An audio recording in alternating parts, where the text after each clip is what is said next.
చొక్కా ఏమన్నాడు? చొక్కా మడత పెడతా. ఏ తమ్ముళ్ళు మా తమ్ముళ్ళు ఏం చేస్తారని అడుగుతున్నా నేను.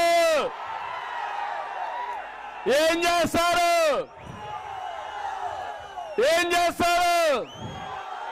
కుర్చీలు మడత పెడతారు. ఏం జరుగుతుంది? నీ కుర్చీ ఊడిపోతుంది.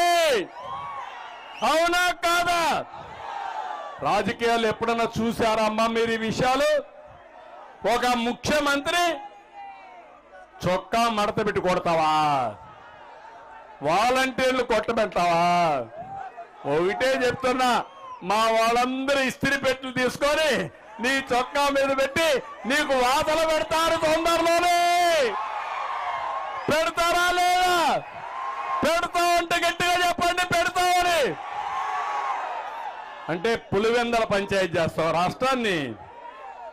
అంటే రాష్ట్రం అనుకుంటున్నావు గొడ్డలతో అన్నిటికీ సమాధానం చెప్పాలనుకుంటున్నావు, కానీ నీ గొడ్డలితో సమాధానం చెల్లుబాటు కాదు.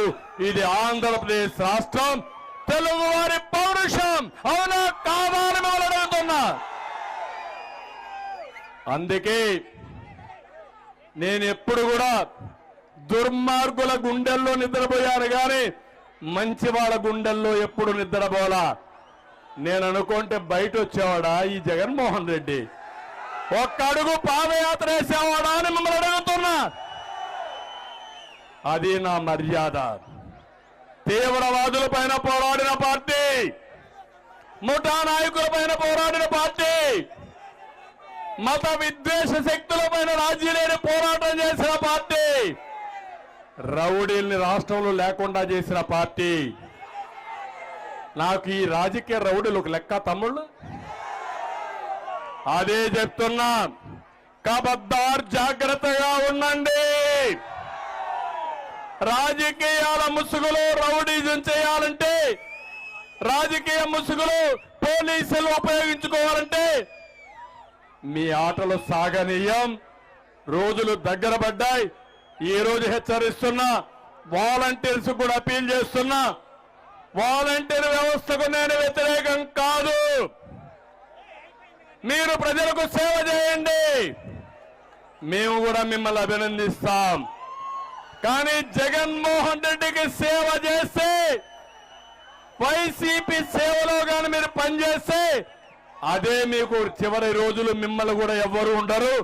ఆ విషయం మీరు గుర్తుపెట్టుకోవాలని వారు కూడా నేను కోరుతున్నా.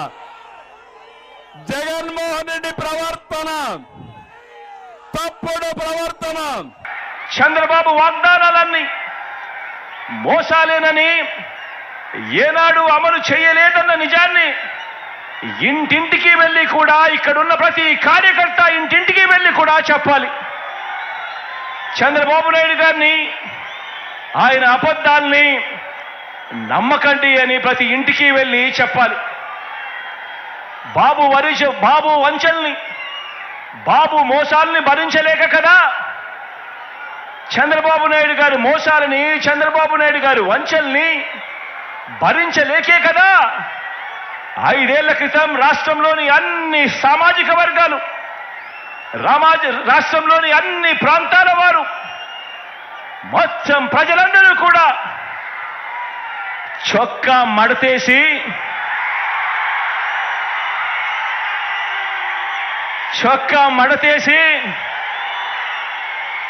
బాబుకున్న కుర్చీలను కూడా మడిచి, చీపుళ్లతో ఊడ్చి, వారి పార్టీని శాసనసభలో 102 నుంచి 23కు తగ్గించారు కదా అని అడుగుతా ఉన్నాను. అదే పని మరోసారి చేయడానికి,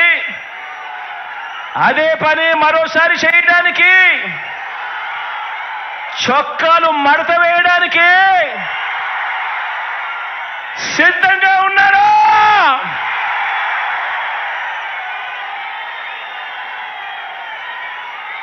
ఈ చంద్రబాబును సవాల్ చేస్తా ఉన్నాను. 14 ఏళ్ళు సీఎంగా ఉన్న మీ పేరు చెబితే ఇదే పెద్ద మనిషిని చంద్రబాబు నాయుడు గారిని ఇక్కడి నుంచి సవాలు విసురుతా ఉన్నా. 14 సంవత్సరాలు ముఖ్యమంత్రిగా పరిపాలన చేశారు. 14 ఏళ్ళు సీఎంగా ఉన్న మీ పేరు చెబితే గుర్తుకొచ్చేది వెన్నుపోట్లు, మోసాలు తప్ప మీ పేరు చెబితే కనీసం ఒక్కటంటే ఒక్క మంచి స్కీమ్ అయినా గుర్తుకొస్తుందా అని అడుగుతా ఉన్నాను. కనీసం మీరు చేసిన ఒక్కటంటే ఒక్క మంచి అయినా గుర్తుకొస్తుందా అని అడుగుతా ఉన్నాను. 2 చేతులు పైకెత్తి ఇలా ఇలా ఇలా ఇలా ఇలా ఇలా ఇలా ఇలా ఇలా ఇలా ఇలా ఇలా. మరి ఈ పెద్ద మనిషి చంద్రబాబు నాయుడు గారు చేయలేని పనులన్నీ దేవుడు దయతో మనం కేవలం ఈ 57 నెలల పాలనలోనే ఎంత చిత్తశుద్ధితో, ఎంతటి మమకారంతో చేశామో ఇవాళ 4 మాటలతో వివరిస్తాను. ఆ పథకాలన్నీ ఇక మీదట కొనసాగాలంటే ప్రతి పేద కుటుంబానికి, ప్రతి రైతన్నకు, ప్రతి అక్క చెల్లెమ్మకు, ప్రతి విద్యార్థికి, ప్రతి అవ్వాతాతకు, ప్రతి సామాజిక వర్గానికి ఎంతటి అవసరమో మన పాలన ప్రజలందరికీ వివరించే బాధ్యతను మనమంతా కూడా తీసుకోవాలి. ఇంతకు ముందే నేను చెప్పాను, ఈ 57 నెలల్లో కని విని ఎరగని విధంగా విప్లవాత్మక మార్పులు తీసుకొచ్చాం. ప్రతి అక్క చెల్లెమ్మ హృదయాన్ని తట్టాం, ప్రతి రైతన్న మనసులో నిలిచాం, ప్రతి అవ్వ తాత చిక్కటి చిరునవ్వుల్లో నిలిచాం, చదువుకుంటున్న ప్రతి పిల్లాడి మనసులో గుండెలో కూడా నిలిచాం. విప్లవాత్మక మార్పులు తీసుకొచ్చి అడుగులు వేశాం. ఈ విప్లవాత్మక అడుగులు ఇంకా కొనసాగాల్సిన అవసరం ఎంత ముఖ్యమో, ఎంత అవసరమో ప్రతి ఇంట్లో ఉన్న ప్రతి అక్కకు చెప్పాలి, ప్రతి చెల్లెమ్మకు చెప్పాలి, ప్రతి ఇంట్లో ఉన్న ప్రతి అన్నకు తమ్ముడికి చెప్పాలి, ప్రతి రైతన్నకు చెప్పాలి, ప్రతి అవ్వ ప్రతి తాతకు కూడా మనమంతా కూడా తీసుకొని పోయి చెప్పాలి. ఈ పథకాలను అందుకున్న ప్రతి ఒక్క కుటుంబం మనకొక స్టార్ క్యాంపెయినర్గా వారందరూ కూడా ఇంట్లో నుంచి బయటికి రావాల్సిన అవసరం ఉంది అని చెప్పి ఆ అవసరాన్ని వైఎస్ఆర్సీపీలో ఉన్న ప్రతి కార్యకర్త, ప్రతి నాయకుడు, ప్రతి వాలంటీర్ ఇంటింటికి వెళ్ళి ప్రతి ఒక్కరికి కూడా వివరించాలి. వారిని పోలింగ్ కేంద్రానికి తీసుకొచ్చి ఫ్యాన్ గుర్తు మీద ఓటు వేయించాల్సిన అవసరం గురించి ఆ ప్రతి ఇంట్లో కూడా చెప్పాల్సిన అవసరం ఉంది. మనం చేసినవి చెప్పాలి, వాటి కొనసాగింపు ఎంత అవసరమో ప్రతి ఇంట్లో కూడా వెళ్ళి చెప్పాలి. ఈరోజు నేను చెప్తా ఉన్న ప్రతి మాట కూడా జాగ్రత్తగా ఆలోచన చేసి వినమని చెప్పి కోరుతా ఉన్నాను మీ అందరితో కూడా. మనకు మన వైఎస్ఆర్సీపీకి ప్రజలు 2019లో ఒక్కసారి అధికారం ఇస్తేనే, మొదటిసారి ఛాన్స్ ఇస్తేనే రైతులకు అదనంగా ఇంతకు ముందు ఎప్పుడూ కూడా రైతన్న చూడని విధంగా ఒక రైతన్నకు రైతు భరోసాను తీసుకొచ్చి ఇచ్చాం. గ్రామాలలో రైతన్నకు చేయి పట్టుకుని నడిపించే ఆర్బీకే వ్యవస్థను గ్రామ స్థాయిలోకి తీసుకొని వచ్చి రైతన్నకు తోడుగా నిలిచాం.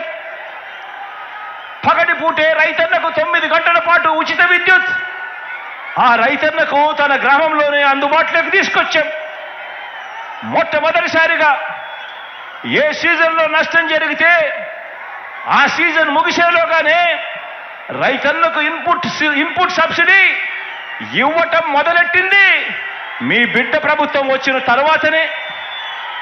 రైతన్నలకు మొట్టమొదటిసారిగా ఎప్పుడూ జరగని విధంగా ఉచిత పంటల బీమా ఇస్తా ఉన్నది కూడా మీ బిడ్డ ముఖ్యమంత్రి అయిన తర్వాతనే. గతంలో ఎప్పుడూ కూడా ఏ రైతన్నా కూడా చూడని విప్లవాత్మక మార్పులు ఇవి. ఒక రైతన్నకు రైతు భరోసాతో రైతన్నను తోడుగా ఉంటూ ఆదుకుంటూ ఇన్ని కార్యక్రమాలన్నీ కూడా జరిగిన పరిస్థితులు కేవలం మీ బిడ్డ పాలనలోనే జరిగాయి. ఈ పథకాలన్నీ కూడా ప్రతి రైతన్నకు కొనసాగాలన్నా, రైతులను పీడించే బాబు మార్కు దళారీ వ్యవస్థ మళ్ళీ రాకూడదన్నా, అందుకోసం ప్రతి ఒక్క రైతన్న కూడా బయటికి రావాల్సిన అవసరం ఉంది. స్టార్ క్యాంపెయినర్లుగా ఆ రైతన్న ముందుకొచ్చి ఇంకో 100 మందికి చెప్పవలసిన అవసరం ఉంది అని చెప్పి ప్రతి ఇంటికి వెళ్ళి ప్రతి రైతన్నకు కూడా చెప్పమని కోరుతా ఉన్నాను.